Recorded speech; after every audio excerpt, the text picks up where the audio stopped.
வணக்கம். இது EG.TV முக்கிய செய்திகள். நான் உங்கள் தமிழினி. முதலில் மத்திய கிழக்கு செய்திகள். மத்திய கிழக்கு பகுதியில் நிலவும் பதத்தரம் தொடர்ந்து அதிகரித்து வருகிறது.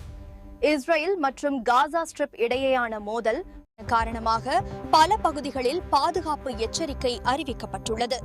சர்வதேச சமூகம் உடனடி போர் நிறுத்தத்தை வலியுறுத்தியுள்ளது.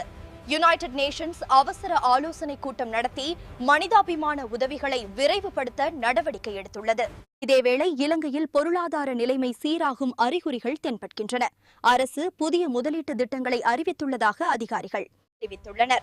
பொதுமக்களுக்கு தேவையான அத்தியாவசிய பொருட்களின் விநியோகம் அதிகரிக்கப்பட்டுள்ளதாகவும் கூறப்பட்டுள்ளது. வட மாநிலங்களில் கனமழை காரணமாக சில பகுதிகளில் வெள்ளப்பெருக்கு ஏற்பட்டுள்ளது. மீட்பு மற்றும் நிவாரணப் பணிகளில் பாதுகாப்பு படை வீரர் மற்றும் உள்ளூர் நிர்வாகம் தீவிரமாக. இந்தியாவில் வட மாநிலங்களில் கனமழை காரணமாக சில பகுதிகளில் வெள்ளப்பெருக்கு ஏற்பட்டுள்ளது.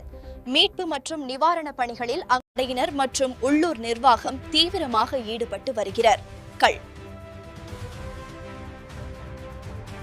இதுவரை கிடைத்த முக்கிய செய்திகள். மேலும் செய்திகளுக்கு EG டிவியை தொடர்ந்து பாருங்கள். நன்றி.